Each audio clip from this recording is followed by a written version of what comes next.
El Centro Cristiano Puerta del Cielo presenta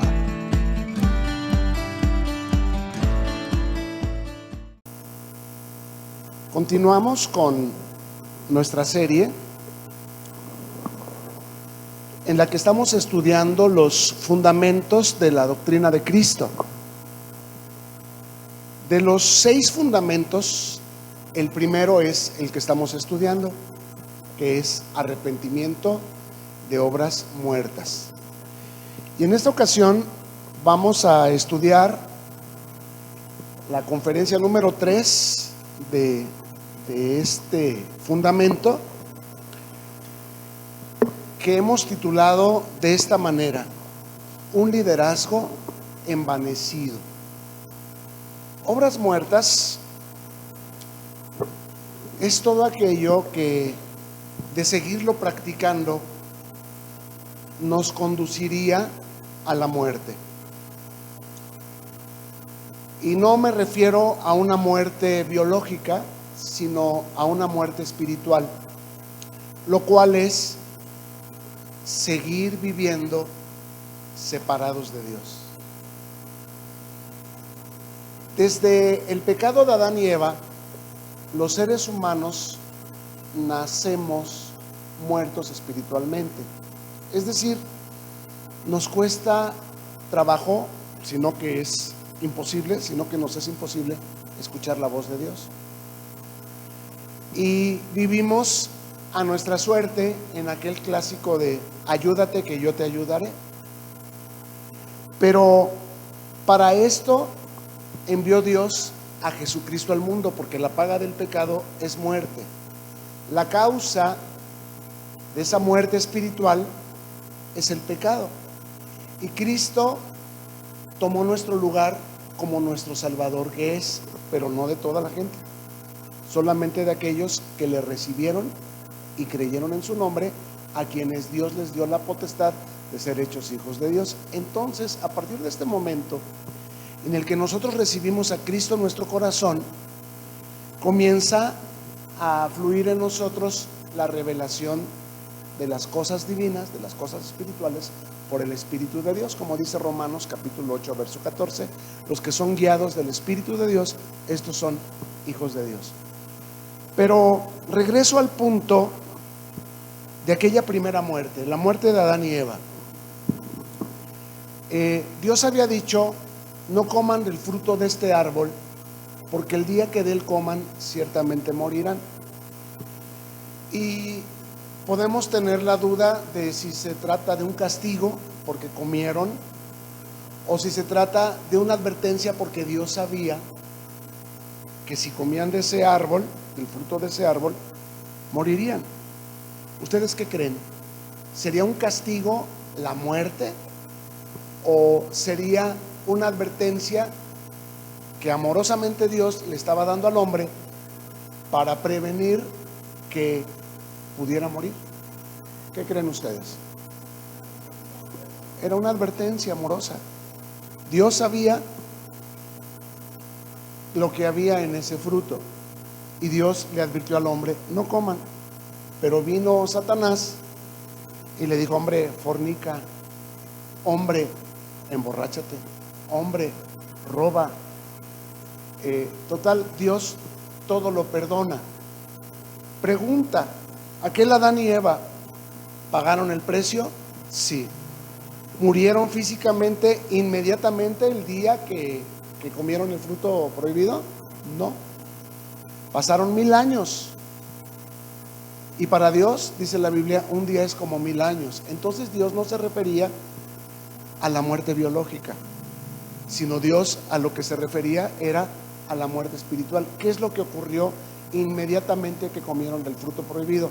Se sintieron desnudos, sintieron temor y fueron echados al mundo donde Satanás es el príncipe de este mundo. Entonces, desde entonces, el ser humano nace muerto espiritualmente. Aunque lo bauticen, aunque haga su primera comunión, aunque se case por la iglesia, delante de los ídolos se cometen pecados terribles, asesinatos, adulterios, fornicación, robos, mentiras, pleitos, porque los ídolos tienen ojos pero no ven, tienen boca pero no hablan, y no son capaces de reconvenir al hombre de sus malos caminos. El hombre es capaz de traer una estampa en la cartera, en el automóvil, tener una cruz, una imagen con su veladora en alguna pared en su casa, y delante de esa imagen hacer barbaridad y media. Para esto envía Dios a su Hijo Jesús al mundo, para que todo aquel que en Él crea no siga viviendo perdidamente, sino que comience a vivir espiritualmente, tenga vida eterna, ¿verdad? En Romanos capítulo 8, versículo 13, dice de esta manera: porque si viven conforme a la carne, morirán, mas si por el Espíritu hacen morir las obras de la carne, vivirán. ¿Qué es lo único que nos hace renunciar al pecado? Ya no apetecerlo y ya no sucumbir a su encanto, a su tentación, el Espíritu. Por nosotros mismos, por más que nos propongamos que ya no vamos a enojarnos, que ya no vamos a decir groserías, que ya no vamos a emborracharnos, que ya no vamos a pecar sexualmente, por más que nosotros queramos por nosotros mismos, dice la Escritura, separados de mí, nada pueden hacer. Pero si es por el Espíritu, todo lo podemos en Cristo que nos fortalece. Entonces, si las personas a través de una religión quieren hacer morir las obras de su carne, morirán, porque no van a poder. Dice Pablo, el mandamiento despertó en mí toda codicia. Es decir, cuando yo digo, ya voy a empezar mi dieta, se me antoja todo. ¿A poco no? Y cuando yo digo, ya voy a empezar mi rutina de ejercicios, no falta que se me atraviese, que digo, ay, mejor la semana que entra empiezo. Y uno procrastina, uno posterga las cosas porque no es del Espíritu. ¿Quién le enseña a un perro a ladrar, a un pollo a piar, a un águila a volar? Nadie. No hay una escuela para águilas, ni una escuela para perros. No.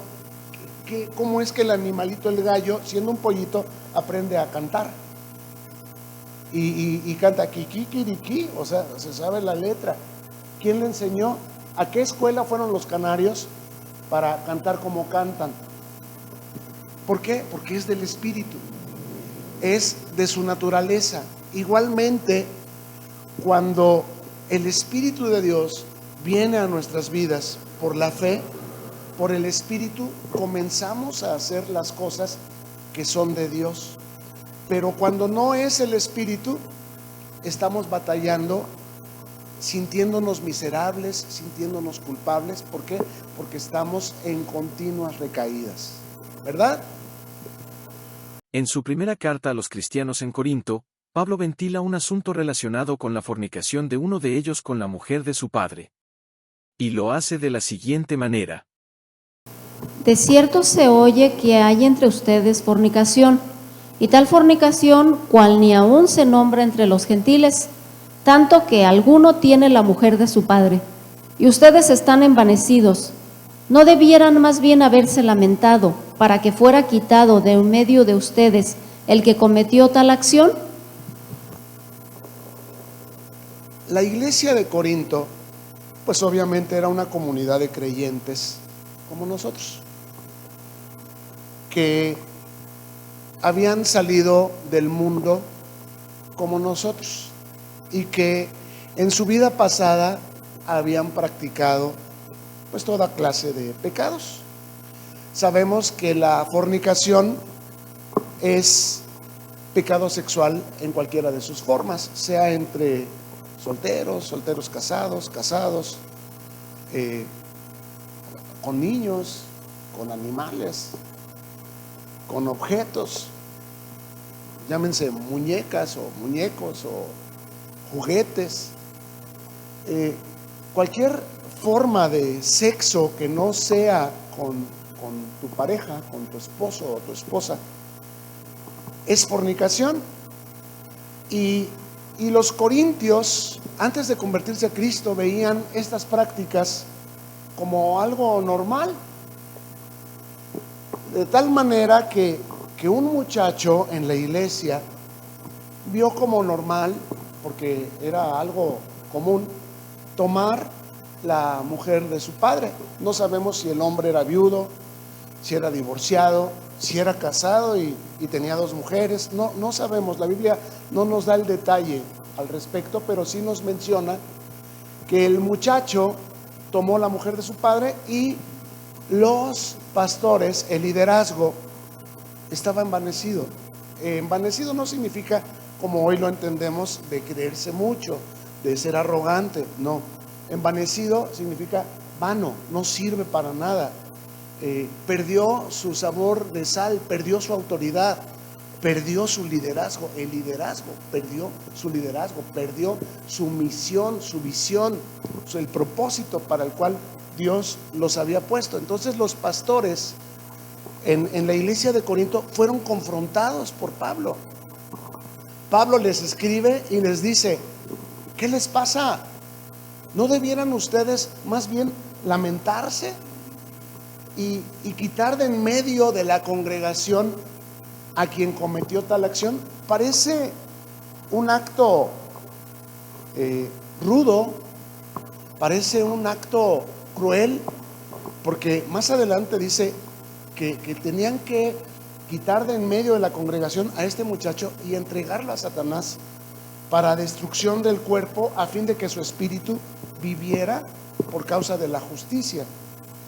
Parecen palabras sumamente duras y difíciles de digerir, pero nos dejan ver que el propósito de Dios respecto a los líderes de la iglesia es cuidar, no tanto que la iglesia crezca. Hoy día las iglesias están envanecidas en querer crecer, en atraer, entretener y retener gente.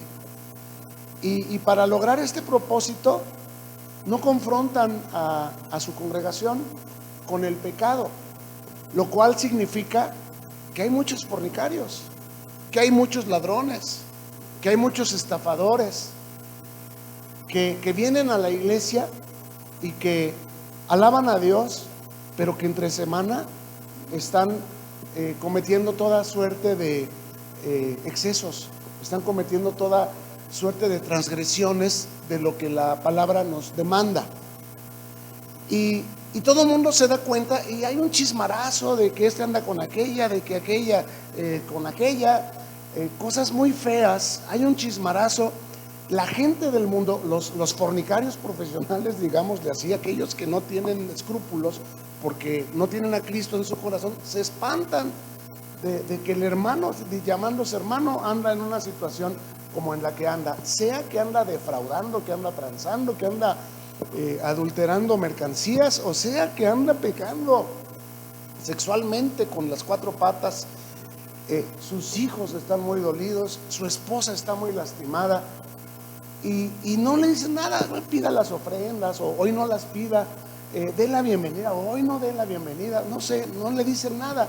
El hermano está, aleluya, gloria a Dios, Dios los bendiga, y todos saben lo que está pasando, todos saben lo que es, pero él no es confrontado y por lo tanto no se está arrepintiendo de su pecado. Pero la iglesia está llena, y los pastores envanecidos se sienten que son aprobados por Dios porque tienen la iglesia llena. El asunto es que han perdido de vista que el propósito de Dios no es que llenemos la iglesia cueste lo que cueste. El fin no justifica los medios. Para ellos sí, lo importante es tener la iglesia llena, y plantar nuevas iglesias. ¿De cuáles? ¿Iglesias llenas de pecadores?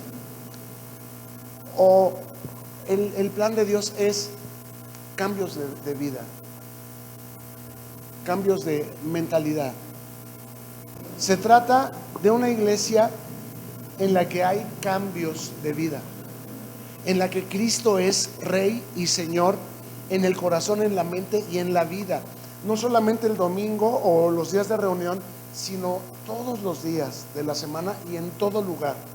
Que los creyentes son olor grato de Cristo, que de ninguna manera sucumben al encanto del pecado, de ninguna manera recaen en aquello de lo que Dios los limpió, de lo que Dios los libró, de lo que Dios los perdonó. Acordémonos de la mujer sorprendida en adulterio, que Jesús le pregunta cuando ya se habían ido todos los que pretendían matarla a pedradas, porque así se acostumbraba a las personas que descubrían en adulterio. Le pregunta: mujer, ¿dónde están los que te acusaban? ¿Alguno te condenó? ¿Y qué responde ella? Ninguno, Señor. Después, ¿qué le dijo Jesús? Ni yo te condeno. Vete y qué, y sigue pecando, nomás cuídate. Vete y no peques más. Es decir, el evangelio que predicamos es el evangelio del reino de Dios, y la gente que vamos a producir son ciudadanos del reino, de tal manera que los que son de Cristo nos van a oír, y los que no son, pues van a decir: ay, qué anticuados, ay, qué aburridos, ay, qué mojigatos. Pueden decir muchas cosas, pero ¿sabes qué? Cuando es del Espíritu, por el Espíritu se puede. Cuando no es del Espíritu, no se puede. Entonces, no es ni culpa de ellos seguir en el error que los lleva al horror, a una vida de horror, a una vida de ser descubiertos, de incluso ser apresados porque defraudaron, porque robaron, ser golpeados ahí en la calle porque andaba con la esposa del otro. Sí sabe de lo que hablo. Hay cosas muy feas que se llegan a suscitar. Y son gente de la que tienen liderazgo en las congregaciones, no solamente de los ídolos, sino también en las congregaciones cristianas. Se dan este tipo de situaciones vergonzosas. Se ven pastores divorciándose y volviéndose a casar, y volviéndose a divorciar y volviéndose a casar. Y dices: ¿qué está pasando? Sencillo, el liderazgo está envanecido y es ineficaz para transformar las vidas de los creyentes. ¿Por qué? Porque no se atreven a confrontar y a separar a quien tiene que ser separado de la iglesia. Yo les pregunto: ¿qué haríamos hoy día? ¿Qué ocurriría si hoy día nos acercáramos a alguien y le dijéramos: ¿sabes qué? No puedes seguir viniendo a la congregación por un tiempo porque estás en pecado. ¿Y qué haría esta persona? Se iría a otra iglesia, ¿no? Y llega a la otra iglesia, y los líderes que están allá, ¿qué hacen? La reciben. ¿Cómo? Con aplausos, con palmaditas en la espalda, con bombos y platillos. Le dicen lo que quiere oír, que en la otra iglesia eran muy religiosos, que en la otra iglesia eran muy malos, que qué bueno que ya llegó al buen redil, que ahí está el buen pastor.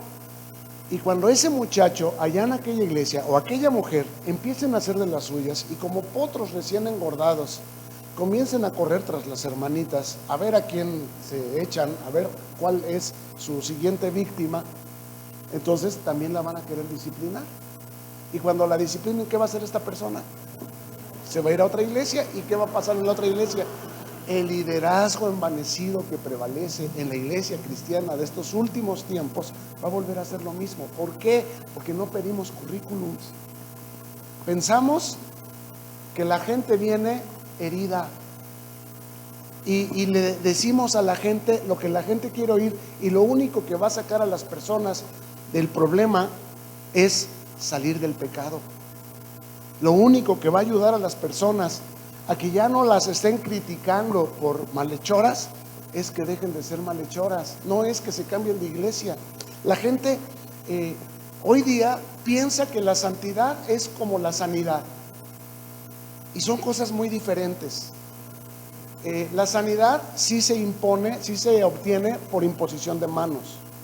La sanidad, de hecho dice: estas señales seguirán a los que en mí creen, en mi nombre pondrán las manos sobre los enfermos y sanarán. ¿Cierto? ¿Cómo se obtiene la sanación? Con imposición de manos. Y la santidad también. Voy a ir con el pastor para que ore por mí, para que me saque el demonio de fornicación que traigo, para que me saque el demonio de maledicencia, el demonio de ira. La Biblia no dice que la ira sea un demonio. La Biblia dice que la ira es una obra de la carne. Lo mismo que el adulterio, lo mismo que la fornicación. Es decir, la gente que está en esas cosas porque no se quiere arrepentir. Está en esas cosas no porque sea un demonio el que la tiene posesa, sino que esa persona no quiere salir de esa mala situación. ¿Me explico? Es una obra de la carne, de la cual Cristo nos pide que nos hagamos responsables. Esa es parte de la cruz que Jesús nos dice: el que quiera ser digno de mí, niéguese a sí mismo, tome su cruz y sígame. Y que la pongamos en esa cruz con Cristo. Me explico, ¿verdad? Bien, y decía, digo, para concluir este punto, la sanación y la salvación son dos cosas muy diferentes. ¿Se acuerdan de los 10 leprosos que vinieron con Jesús y le dijeron: maestro, queremos que nos sanes? Desde el momento que le dicen a Jesús maestro, se supone o quieren dar a entender al Señor que conoce los corazones y las intenciones que hay en ellos. Le quieren hacer creer, al decirle maestro, que quieren ser sus discípulos. Es decir: Señor, queremos ser tus discípulos, pero queremos que nos hagas algo para poder ser tus discípulos. ¿Por qué? Porque a los leprosos no se les permitía convivir con los sanos. Los leprosos estaban confinados a vivir en ciudades de refugio. Entonces, que vinieran los 10 leprosos a Jesús era algo muy peligroso para los demás, los sanos que estaban con Jesús.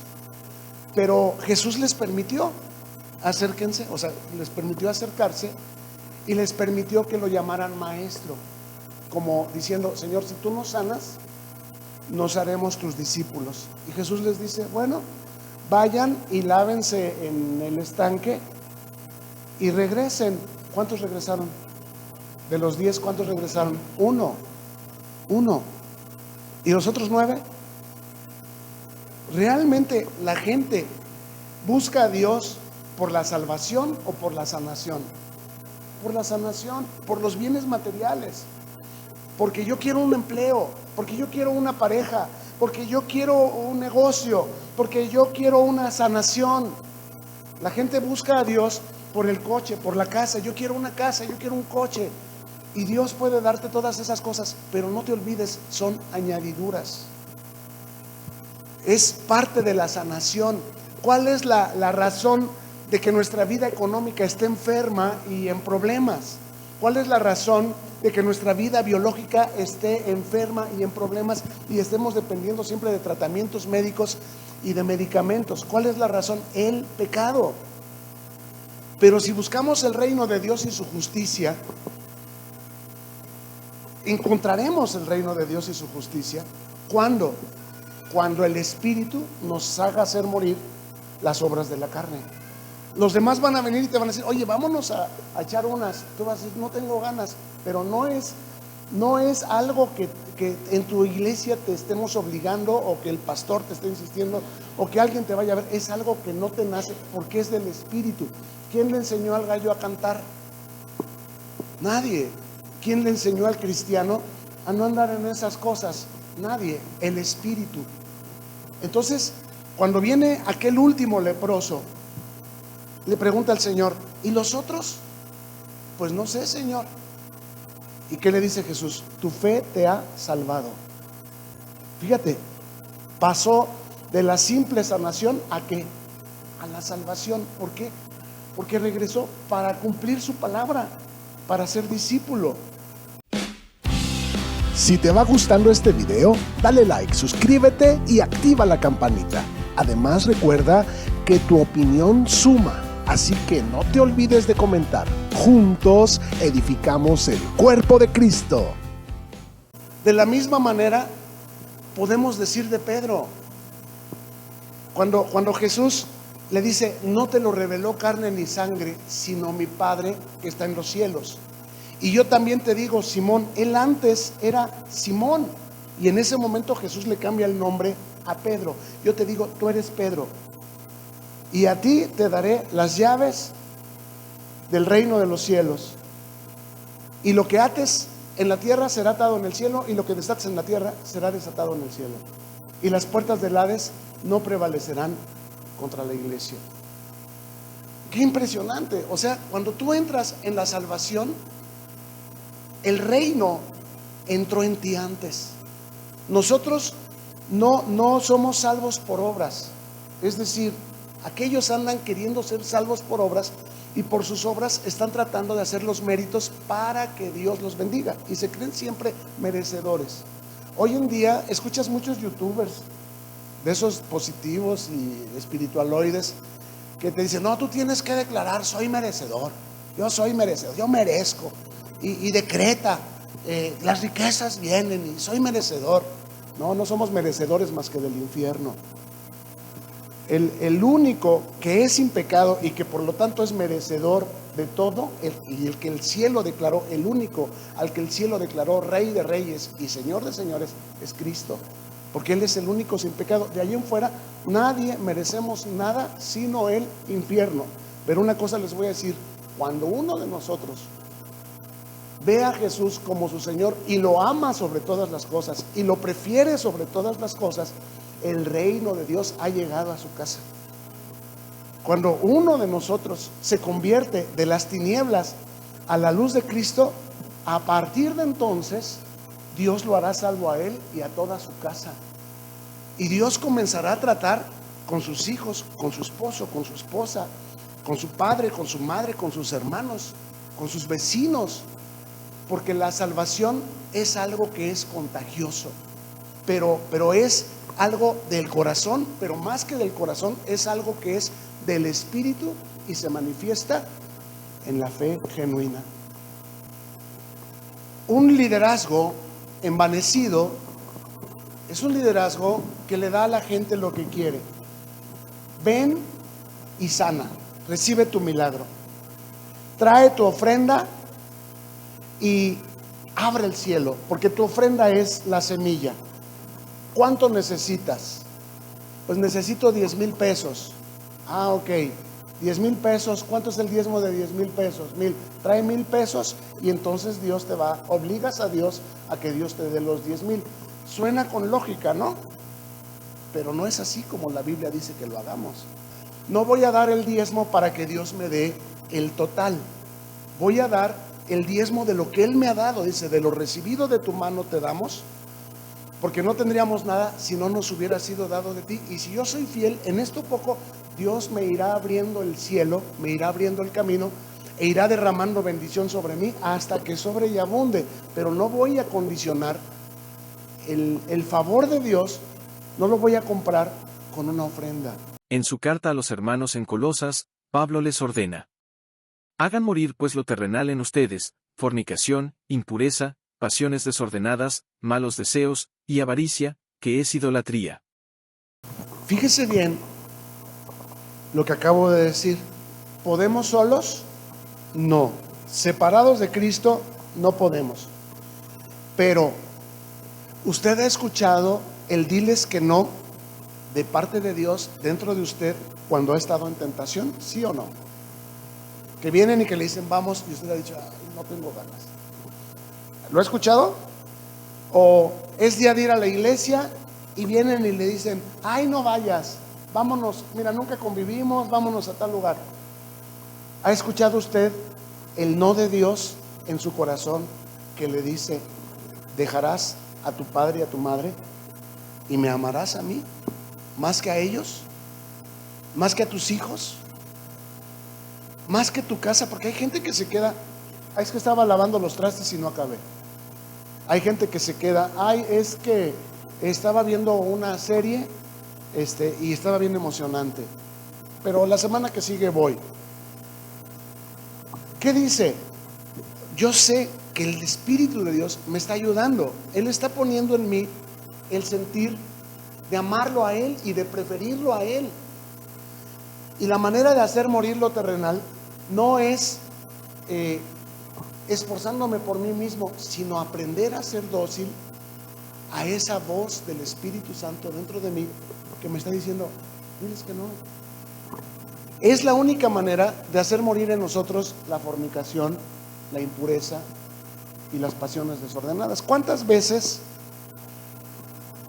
normalmente hubieras reaccionado con violencia ante una situación? Te están provocando, te están jalando los hilitos y tú normalmente te lanzarías, pero con todo, a la yugular de esa persona.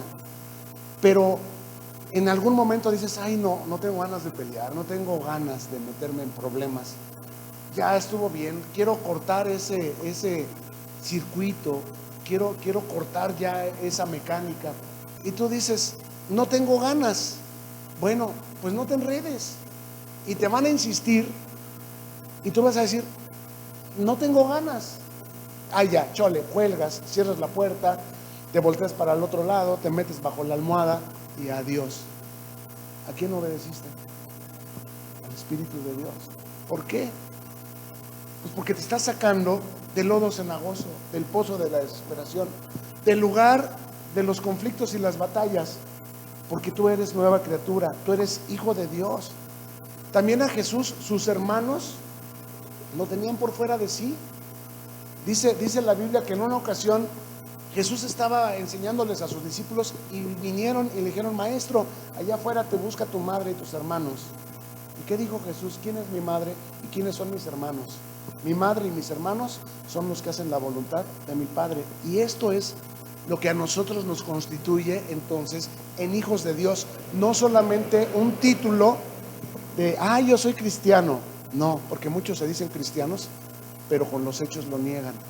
Es una realidad. Ser cristiano, ser hijo de Dios, es una realidad que se manifiesta en nuestra conducta, se manifiesta en nuestras decisiones. No es mediocridad, es excelencia. Nos excedemos en obedecer al Señor. Ahora dice que sucumbir ante esas pasiones, esos deseos, esas costumbres es idolatría. ¿Por qué es idolatría? ¿Qué hemos dicho que es la idolatría? Idolatría es aquello que se hace pasar por Dios, pero que no lo es. ¿Y qué dice la Biblia? Detrás de todo ídolo que hay un demonio. Hay un demonio que hace los milagros que la gente viene y le atribuye a ese ídolo. ¿Y por qué ese demonio hizo ese milagro de que ahí vemos un bracito y ahí vemos un ojo y ahí vemos una pierna y ahí vemos? Si han visto que hay ídolos que son bien milagrosos y que tienen un montón de figuritas de gratitud que las personas les llevan. Por ejemplo, cuando antes yo iba a Cristo Rey, mi mamá siempre llevaba una figurita de alguna parte del cuerpo que Dios le había sanado, fuera su hígado, fuera su corazón, fuera su cabeza, fuera su trabajo, lo que Dios le hubiera hecho o el ídolo le hubiera hecho.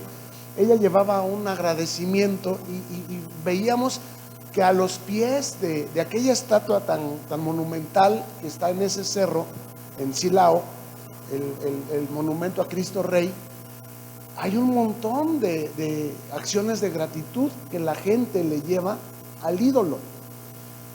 ¿Y quién es el que concede esos favores? Un demonio que está atrás. La gente va y le pide, y para que se pierdan más en la idolatría, los que no recibieron el amor a la verdad, el ídolo lo concede. Eso es lo que dice la Escritura. Entonces sí hay poder en la brujería, sí hay poder en la idolatría, sí hay poder en la declaración positiva, sí hay poder en el creer que merecemos, pero lo que obtengas de esa manera va a ser anatema, va a estar ocasionando complicaciones, porque el diablo es mal amigo.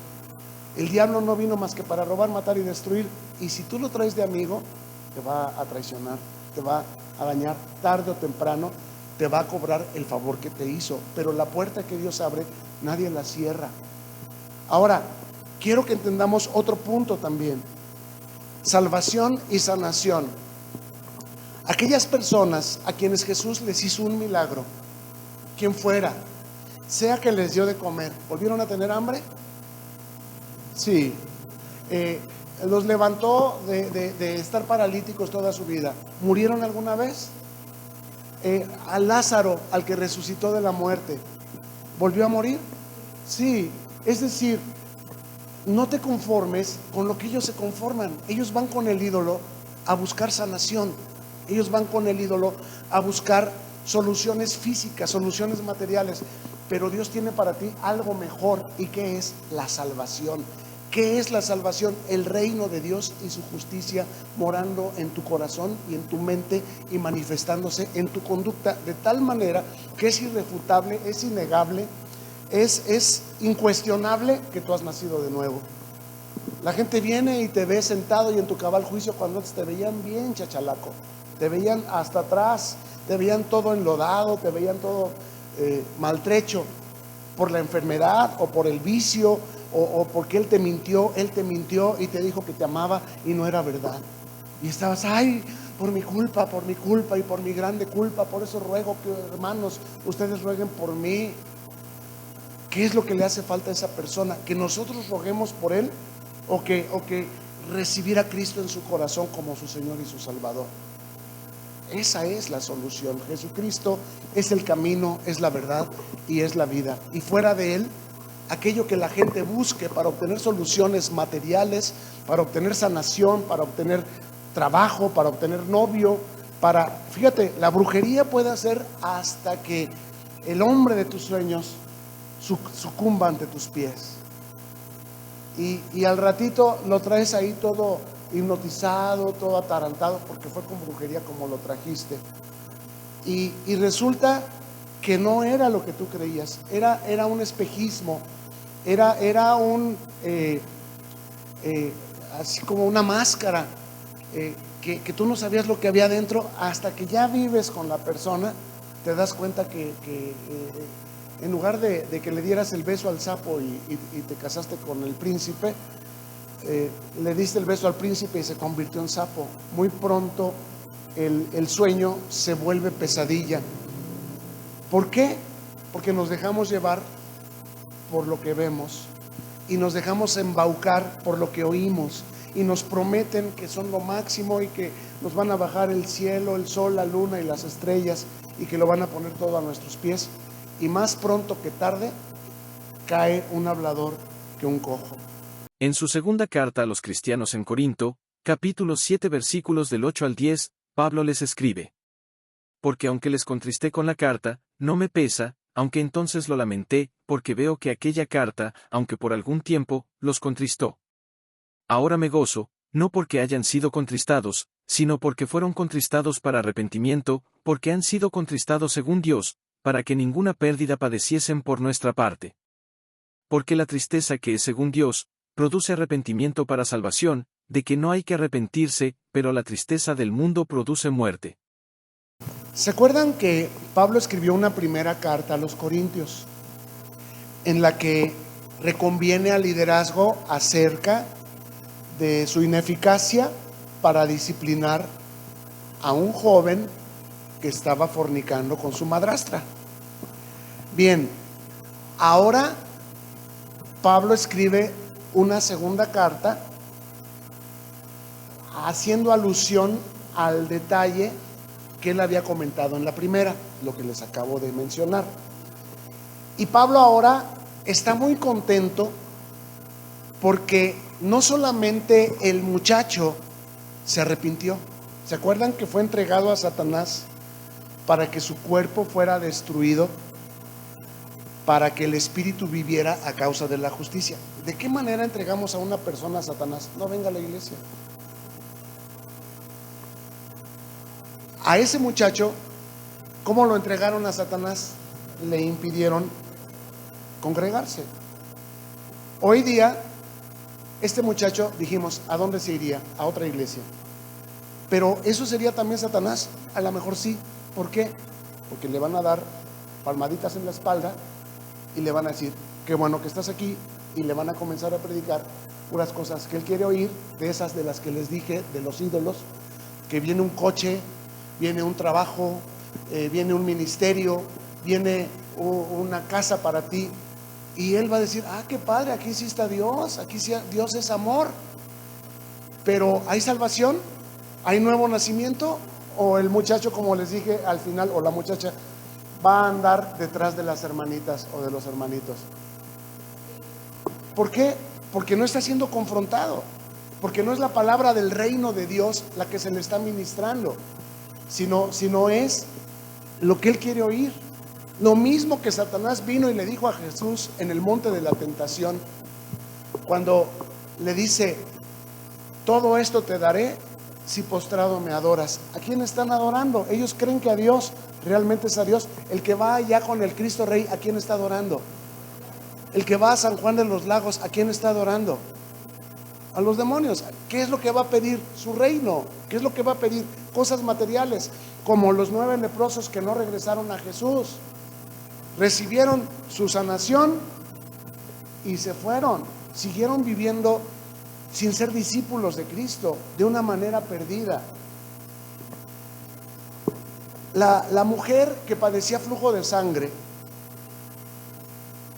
ya había gastado todo su dinero durante 13 años en manos de muchos médicos, y antes estaba peor.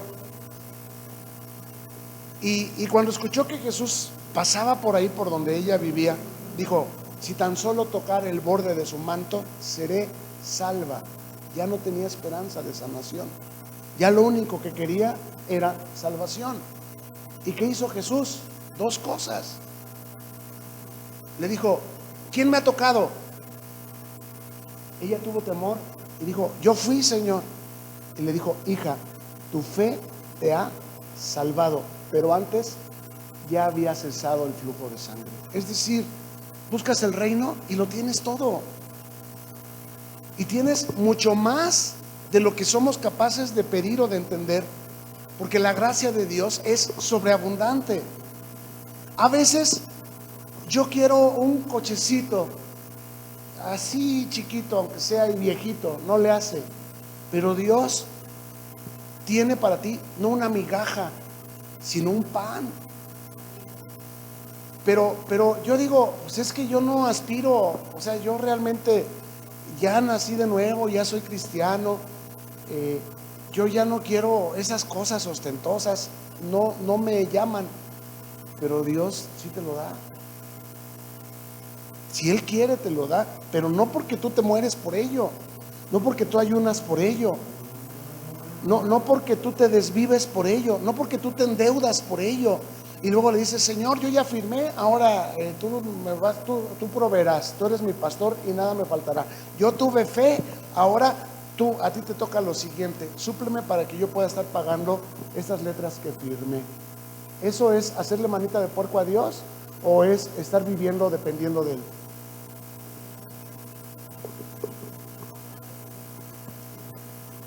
Yo tengo que aprender a depender de Dios. Es decir, ¿de qué le damos a Dios? ¿De lo recibido de su mano o le damos anticipo para obligarlo a que nos dé el resto? De lo recibido de su mano le damos. Entonces, si sobre lo poco somos fieles, sobre más nos va a poner el Señor. ¿Y quién soy yo para decirle, no, Señor, yo no soy digno de algo tan grande, yo no soy digno de algo tan bonito, de algo tan ostentoso? Si Dios te lo va a dar, Dios te lo va a dar. ¿Por qué? Porque antes de que tú te metieras en los problemas en los que te metiste en esta vida, cuando Él, antes de fundar el mundo, ya había pensado en ti y ya te había predestinado a ti para un futuro glorioso. Pero tú te equivocaste mucho en la vida, pero aunque tú te hayas equivocado, dice, si tus pecados fueran rojos como la grana, como la blanca lana, serán emblanquecidos.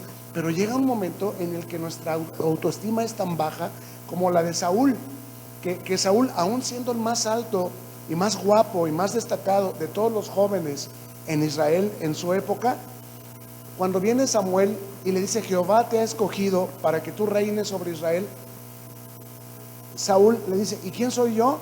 Dice, aunque tú fuiste poco honorable y de baja estima ante tus propios ojos, Jehová te ha puesto para que reines sobre su pueblo. Fue el primer rey de la nación de Israel. ¿Por qué? Porque había un llamado de Dios, un propósito de Dios glorioso para su vida. Yo no quiero decirte que codicies reinos, riquezas, la cabeza de tus enemigos, posesiones, fama, no. Pero sí quiero decirte, Dios te ha puesto sobre principados y sobre reinos para que honres al Señor. Él te abre camino en el desierto y hace que la peña dé agua para que tú puedas beber. Cosas que ojo no vio ni oído escuchó son las que Dios ha preparado para los que le amamos. Ahora, les decía yo de la respuesta de Pablo. Dice, ya sé que les contristé con mi primera carta y no me pesa habérselos escrito, porque mi trabajo como pastor es confrontarlos con sus pecados, para que el pecado no se enseñoree de ustedes y que ustedes puedan hacer morir lo terrenal, porque el Espíritu, yo sé que les habla y sé que les está diciendo, di que no, pero ustedes han dudado y algunas veces han dicho que sí, y en el dar el sí han llevado el castigo. En el dar el sí, después se han arrepentido y han dicho, pero ¿para qué vine? Mira nomás cómo terminó la cosa. Pero dice Pablo, a mí no me pesa haberles escrito aquella carta, porque aunque después me sentí muy cargado, pensando, híjole, les habré hablado muy fuerte, les habré dicho algo que no van a tolerar, que no van a soportar, y si se destruye la iglesia, y si se van, y si se pierden. Dice, lo lamenté, pero dice, pero veo que aquella carta, aunque por algún tiempo los contristó, al final fue para provocar en ustedes su arrepentimiento. Esto es la verdadera misión del liderazgo, como papás, como pastores, como jefes. Nuestro objetivo no debe ser imponernos, sino crear sinergia con nuestros subordinados, sean nuestros hijos, sean nuestras ovejitas en el ministerio, sean nuestros subordinados en el trabajo. Tenemos que decirle, esto está mal, eso no está bien. Si me hablas así, no te voy a dar los permisos que tú quieres. Si no entregas a tiempo, no te vas a poder ir a tiempo a tu casa, porque hoy es cierre y es muy importante que hoy quede concluido el reporte. Y después la señora ahí anda tendiendo la cama, pero no nada más cuando tienen 3 años, la anda tendiendo cuando tienen 30. Y la señora se queja y se queja, pero recoge y recoge el traste. Y dice la señora, pero es que si no lo recojo yo, no lo recoge nadie. Tenemos que hablar, tenemos que confrontar. Y vamos a lamentar, a lo mejor como Pablo, a lo mejor se va de la casa, a lo mejor se enoja conmigo y no me ayuda, o se pone la cosa peor. Dice Pablo, había que entregar a aquel muchacho a Satanás para destrucción del cuerpo, que se den cuenta lo que cuesta pagar una renta, que se den cuenta lo que cuesta no solamente preparar la comida, traerla y comprarla. Lo que Pablo nos invita, como lo vimos en la primera carta, es confronta. Me gozo, dice, no porque los contristé, sino porque se arrepintieron, porque fueron contristados según Dios, para que ninguna pérdida padeciesen por nuestra parte. Se los explico. ¿Se acuerdan del hijo pródigo? ¿Qué hizo el muchacho? Se puso rebelde contra el padre. Le dijo, padre, aún estando tú vivo, quiero yo que me des ya ahorita la parte de la herencia que a mí me corresponde, porque quiero triunfar, quiero hacer un proyecto, quiero llevar a cabo un emprendimiento. El padre le dijo: mi hijo, estás equivocado, eso no funciona, eso no está bien. ¿Le dijo algo así? No. ¿Qué hizo el padre? Ok, ¿te quieres ir? Vete. ¿Quieres probar? Prueba. ¿Y qué pasó? El muchacho se fue a triunfar o a vivir perdidamente. ¿Y cómo le fue? ¿Bien o del cojol? Malísimo. De tal manera que hasta la comida de los puerquitos se quería comer. Y volviendo en sí, ¿quién es el que estaba detrás de este volver en sí? Díganme otra manera de decir volver en sí: arrepentimiento. Él pudo quedarse en la culpabilidad. Es muy diferente el arrepentimiento al sentimiento de culpa. El sentimiento de culpa dice: por mi culpa, no debí salirme de la casa de mi padre, debí quedarme allá, ahora merezco lo que estoy viviendo. El arrepentimiento tiene razón, la culpabilidad tiene razón, pero el arrepentimiento lo hace volver a la casa de su padre. Dice: pues le voy a ir y le voy a pedir perdón. Y le voy a decir: mira, no me aceptes como un hijo, yo sé que no lo merezco, aunque sea como un jornalero, pero yo sé que aquí en tu casa el menor de los jornaleros está en mejores condiciones que yo acá. Por favor, acéptame. Arrepentimiento te lleva a la casa del Padre. Y remordimiento o culpa te deja en la depresión. Te puede exponer hasta el suicidio. Acá donde estoy deseando comer hasta lo que comen los cerdos. Ahora, esa palabra cerdos son gentiles. Quiero emborracharme como ellos, quiero fornicar como ellos, quiero ver series como ellos. Y ves series y los ojos se te ponen rojos y como hipnotizado de tanto tiempo que pasas frente a la televisión, y te sigues sintiendo vacío, te sigues sintiendo deprimido, te sigues sintiendo solo. ¿Por qué? Porque solamente Cristo puede saciar esa sed. Por eso estamos aquí. Aunque se nos oponga medio mundo, le pisamos la cabeza a Satanás y no le permitimos que él nos mordiera el carcañar. Es cierto que Satanás viene como a Jesús y le dice: si eres hijo de Dios, haz que estas piedras se conviertan en pan. Si eres hijo de Dios, no vayas, quédate aquí, mira, no necesitas ir allá, Dios está en todas partes. Aquí leemos la Biblia. Es más, ¿sabes qué? Vamos al templo de los ídolos, es igual, es el mismo Dios. El Dios de todas las religiones es el mismo. ¿Eso es verdad o es falso? Es falso. No es el mismo Dios, no es Alá, no es Buda, no es Mahoma. Jehová, Dios es Dios, y no hay otro nombre bajo el cielo dado a los hombres en que podamos ser salvos. Entonces Pablo se alegró que no sufrieron ninguna pérdida a causa de su regaño. Y es que miren, yo les voy a decir algo, yo lo veo en mi propia persona. ¿A quién nos gusta que nos confronten? A nadie. ¿Por qué nos acercamos con los hijos y les decimos: hijo, recoge tu plato? Por amor. Arregla tu cuarto. ¿Por qué? Por amor. Mañana vas a andar como loco buscando las llaves. Mañana vas a andar como loco no sabiendo dónde dejaste la blusa, o dónde dejaste los zapatos, o se te perdió un calcetín. ¿Por qué? Porque ahorita no quisiste. Te caí gordo por entrometiche. No te dicen así: eres bien entrometiche, ¿no? Pero ¿por qué te entrometes? ¿Por qué? Por amor.